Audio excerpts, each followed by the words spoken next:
Hey guys, it's Kevin again. Here is my long-awaited review for Deadpool 2. And what Deadpool 2 is essentially about is, of course, we do center back on Deadpool, and basically, he is now, he's working on his own. He's still kind of like the vigilante that he was in the first movie, and basically, he is, thinking about working alone, but after a tragedy does strike that I'm not going to get into, he is basically forced to start this team called the XForce, and basically the rest of the film is him trying to put together this team, what this could potentially do to him, and if he does succeed, can he possibly save, this young boy, before he is, before basically he is, taken over by Cable, and that's really all I'm gonna say. So, Deadpool 2 in general, I was obviously hyped for this movie. This was easily my most anticipated film of the entire summer. Deadpool, I think, is one of the best standalone Marvel films that we've had in a very long time, and the reason for that is because it was so risky. It was so different. It did not hold back. It knew exactly what it wanted to be, and I think it accomplished everything it was trying to. Is it a perfect movie? No. I will say that. On second watch, it is not a perfect movie. It does have a weak villain in there, but it's very close, and again, I think it's just as good as a movie of its kind could possibly get. Deadpool 2 looked like it was going to up the ante in every single way. It looked like it was going to be funnier. It looked like it was going to have better violence, better characters. There was just so much I was really looking forward to, and I'm very happy to report that while Deadpool 2 isn't as good as the first movie, this is still a damn good movie that is much better than most sequels do end up being, and we're just getting to right now, starting off with the cast. And just like the first movie, that is easily one of the best things about this film. I think everyone here is very well casted. Everyone here is really giving it their all, and that's something I really do give credit to these films, specifically Ryan Reynolds, who, honestly, I thought was even better here. I loved him in the first movie. I loved how, like I said, unapologetic he really was, and I really did like seeing the character of Wade Wilson. However, Wade Wilson is even better of a character this time around. He goes through a much bigger arc, and he really does undergo a pretty big transformation towards the end of this film, and I really did enjoy that. I think he was just as funny and snarky as he was in the first movie, but he does have a lot more of a heart in this movie, and I think Reynolds honestly did an incredible job. This is definitely, you can definitely see how this has really turned his career around, and he just does an incredible job in this role. And I said in the first one, I'll say it again, I do think this is going to be his, big role. I think when we think of Ryan Reynolds, this is going to be what we think of him as, and this movie really does showcase that very well. And then Josh Brolin as Cable. I mean, to say this guy is one of the most hardest working actors in Hollywood between this and Thanos is honestly a pretty big understatement, but he really does kill it as Cable. Now, I will say, do not expect him to be as layered and complex as Thanos, because while Cable is a very interesting character, he's not in the movie a lot, but Josh Brolin still does a really great job here. He's very serious. He really is kind of like the straight man of the film, and he works very well there. Him, in contrast to Deadpool, their relationship is actually one of the best things about this movie. There's actually a lot of similarities that the two very much do share, but there's also a lot of differences, and I thought that that was definitely one of the best things about this. I'm very interested in seeing where Brolin does go from here. He is a very interesting character, and definitely he was one of the best things about this movie for sure. And then Zazie Beetz as Domino, once again, very well casted. I really love this role overall. She's someone who, basically, her superpower, like you saw in the trailer, is luck. She is able to, in every situation, basically, everything goes her way. There's rarely a point in this movie where she's not on top of things. And that can get tiring, because it's like, why should we root for this character? If everything's just going to go her way, what is her weakness here? And the film doesn't really get into that, but Beetz is so great with Reynolds. The two already have such great chemistry, and similar to Cable, I'm very interested in seeing where she does go in the film. And the XForce team in general, I really loved. I think everyone did a really great job here. Besides Zazie Beetz, I do think that, The only other standouts of the team is the guy who played Peter. I think he was really great too. Really, everyone here I thought did a really great job, and I was very impressed when it came to the XForce team. Everyone else in the film I thought also was really great. Julian Dennison. Now, I did not see Hunt for the Wilder People, but Julian Dennison is really great here. You have not seen him a lot in the trailers, and that's for good reason. There's a lot of stuff he's given to do in this movie, and I think he does it very well. I really love this character of Firefist, you know, who he is, you know, what he's able to do, him basically being a bit unhinged, and, you know, his emotions are kind of running rampant in the film, and you don't really know if he's able to control it all, and I thought he did a really great job.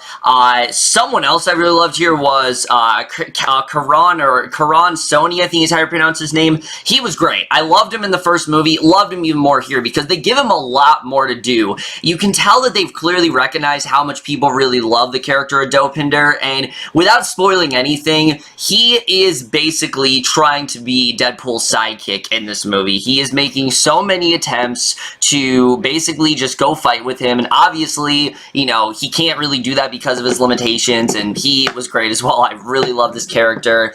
Stefan Kapicic, I think is how you pronounce it. Colossus, again, amazing. Loved him in the first movie. Again, loved him here as well. Really, everyone, I think, did a great job, except for TJ Miller. I will admit, TJ Miller, I don't know what exactly happened here, but you can tell he's phoning it in. You can tell he's very much phoning it in. He doesn't really have a place in this movie, and other than him, I think everyone else really did a great job. A lot of his lines do fall flat, but I thought everyone else was really great here. I really did love the entire cast, and again, I think that's one of the best things about both of these movies for sure.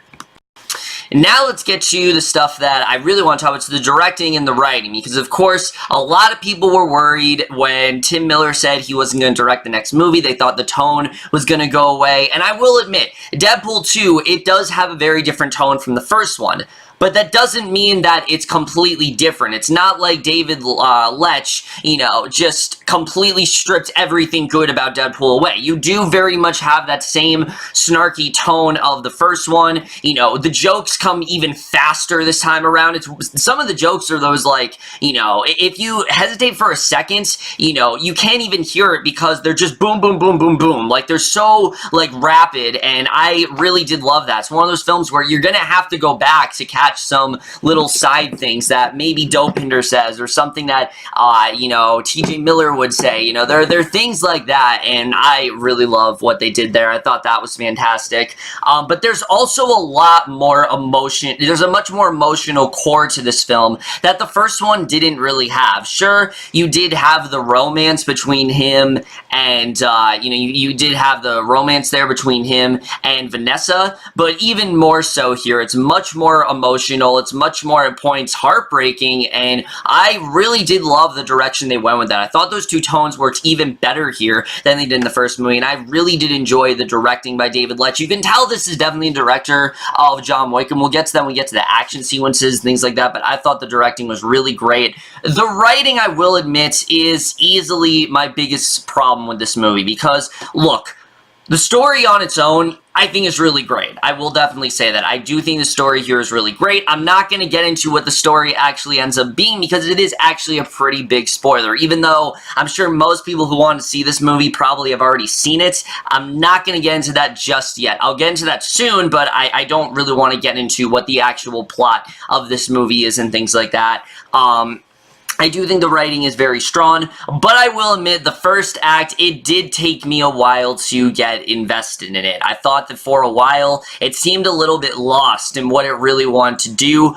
Once he is basically, you know, meets up with Cable, I thought the movie pretty much got great from there. From there, I absolutely loved it. It took some very interesting turns, and the movie really does have a lot to say about, you know, being a hero, because we know that Deadpool, he doesn't want to be one, but can he be a hero in a different sense? Is there a way for him to possibly help people rather than just kill everyone? You know, you can tell that he really is starting to think about that, and, you know, he is thinking about what Colossus said to him. Even though he did shut it down in the first movie, he is actually thinking about what Colossus said to him, and I actually really did enjoy that.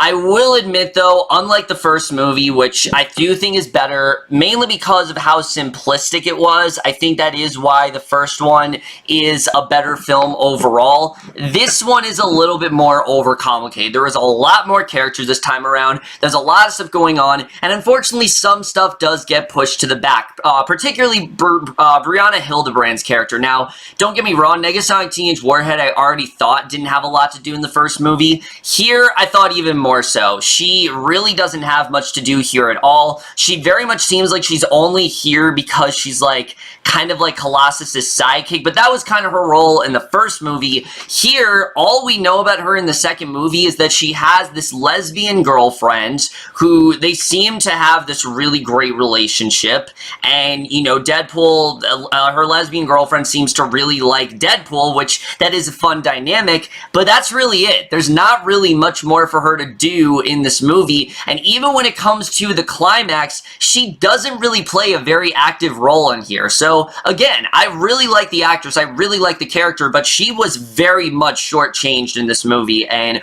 I know already they said they didn't give her a lot to do, and that was, you know, part of the reshoots, but even more, I still thought that she very much was underused, and I think they could have done a lot more with her that they just didn't, and she is easily the most underused character in this entire film.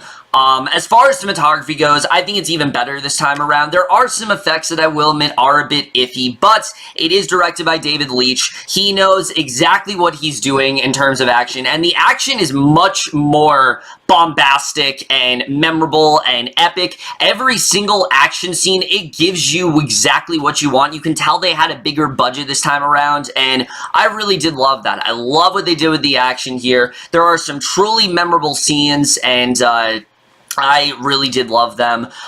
Also, going back to the XForce, I will say that while you do get what you want here, this is not exactly what the movie has made you believe it is. And once you see the movie, you'll know what I'm talking about, but it's so much better and ballsier than I could have expected. And once they took this certain direction, I was honestly howling with laughter. I was like, holy shit, I couldn't believe they did this, and I really loved that they went this direction here. Also, in terms of the comedy, like I said, this film definitely gets it down. It's even more unapologetic this time around. There are a lot of sort of nods and just a lot of jokes kind of against certain franchises, and there are some cameos in this movie that are so unexpected that I really didn't see coming at all, but they are among some of the best moments I think I've seen all year, and you should see this movie in general just for that. I think, honestly, the comedy was still there, the action was great, and it really did give me pretty much everything I wanted despite having those few problems overall.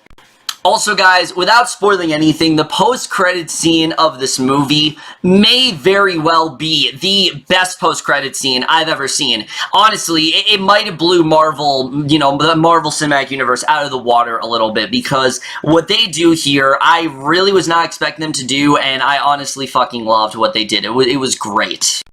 But now, guys, I do want to get into spoilers for Deadpool 2, because I really want to talk about what this movie's actually about. If you haven't seen Deadpool 2, do not watch the rest of this review. Trust me, these are like major spoilers heading forward. I'm talking Infinity War big, because the movie did actually pull quite a few more punches than I was expecting it to. I really did not expect them to go in the direction they did, especially in the beginning of the movie. Notice I have not said much about Morena Baccarin's character. Well, that's because if you've seen the movie, you know very early on Vanessa is killed, and at first I thought this was a mistake because I didn't think that we got enough with her. I thought there was still a lot more they could do with her character. I know in the comics she ends up becoming like this, her own sort of mutant basically, and I was interested in seeing how they dive into that.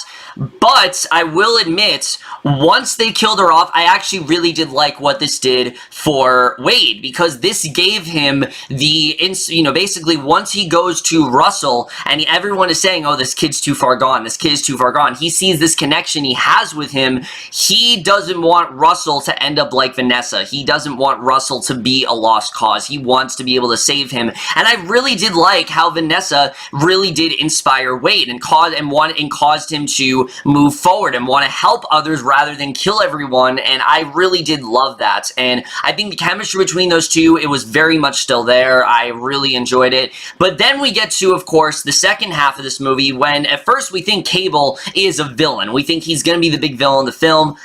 I didn't think they were going that direction because I knew Cable did have a 4-film deal, and I knew there was still much more they could do with this character, and I'm glad they didn't make him a villain, honestly, because once we get the reveal that Cable's family was basically killed by Fire Fist, and that's the reason why he wants to go after him, and basically Deadpool can relate to that as well, because basically Cable couldn't save his family, and Deadpool couldn't save Vanessa. I was like, damn, this is actually really interesting, and it was very riveting from there, and I really loved where we got into with the, last act, where basically he does sacrifice himself for Fire Fist. He actually does want himself, he tries to get himself to die, but Cable does end up saving him. He goes to Vanessa, she tells him it's not his time yet, and Cable does end up saving him from there. He now has this family and everything like that, and I really did like that message of how basically he learned to appreciate having a family, and he realizes that although he does prefer working alone, there are times where he is going to need other people. There are times where he's going to need a team, and I really loved where they went with that. I thought it was a very good message for the film. And then, of course, the X-Force team, just the fact that we set them up as they're going to be like the big team of the film, like something like the Avengers, and then almost every single one of them is killed except for Domino was honestly a genius idea, because yeah, Deadpool would absolutely do that. He wouldn't care about his team. He didn't really pay attention to, assembling them and making sure that they were ready to be in this fight. He basically just took anyone, and at first I thought this was kind of lazy, but it made sense for the character because again, he wasn't really interested in forming a team. He just kind of half-assed the whole thing, and I actually really loved where they went in that direction. But of course, then we get to the post-credit scene of the film, which I just thought was brilliant. He does end up saving Vanessa, which I was honestly really happy about because, like I said, I think there's so much more they can do with this character moving forward, and I'm interested in seeing where they do go with her in the third film. He also saves Peter, who I'm iffy about this, to be honest with you. I don't know if he really needed to save Peter. I feel like that he is a character that could run out of steam, similar to TJ Miller in this film, but again, we'll see what they do with him next. And then, of course, the X-Men Origin stuff and the Green Lantern stuff, that was just great. I love where they took that. I thought it just was such an incredible direction for this movie, and it definitely was not where I expected them to go, but I'm just very happy they went there. In terms of spoilers, I think this movie gave us pretty much everything we wanted, and even more. I just really love where they went with that. So overall, guys, while Deadpool 2 isn't necessarily the sequel I thought we were going to get, it is still a very well done sequel. It's much more character driven. It does dive into Deadpool a lot more. It gives us a lot more emotional stuff. It gives us some very interesting characters and really makes me hope we are getting the Deadpool 3. I know Ryan Reynolds says that it's not happening, but this movie very strongly implies that this story is far from over and that there are still more adventures they can do with the character, and I'm just very interested in seeing where they do go from here. I know the Disney-Fox merger is happening, but I'm really hoping that, no matter what they have planned, they do still keep this character around. They do still keep this series going because they truly do have something great working for them, and I would really hate to see them stop here because I think, like I said, there's still so much they can do with the character. And like I said, while the film does take a while to get going, it eventually does blossom into something truly great that I really did enjoy, and I am going to give Deadpool 2 overall a B+. But also, guys, I do want to reiterate that if you guys really love superhero sequels, there is a very different, but I think a very interesting movie coming out called Number 2 Part 2. That is the final movie in one of my good friends, Adam Haskell's long-running franchise, Nerd Que Gas by Nice. Basically, this is a film that he has been, like I said, he's been working very hard on. He's been very tight-lipped about it. I really don't know what's going to happen, but it's a film I definitely encourage all you check out, and here's actually a clip from Number 2 Part 2 if you guys need any more convincing. Alright, but if this comes back to bite us in the ass, You know who's What is getting up the- with your voice, Dustin? I swear to God. I'm trying something new, alright, mate? I want to be Australian. That's who I am, mate. I want to be Australian. This is heaven. I get to be who I want here, mate. This is why I want to stay in heaven. It's terrible. It's a terrible world back there in heaven, in your earth, mate. Isn't that right, Jesus? Isn't that why I told you not to tell them to go? Yes. Yeah, mate. Yes. Thank you. I love you, babe. Same here, I guess. I can't let's go number 2. Oh, shit. Take your friends with you, mate. I'm gonna stay here with Jesus and apparently talk about my feelings. So definitely check that out, guys. It does, like I said, come out on June 7th, and it definitely is going to be something really great. But that's it for this video. Hope you guys enjoyed it. Let me know what you guys thought of this movie overall. Left your thoughts, and we'll see you guys in my next video, and I will see you guys for that. Okay, bye.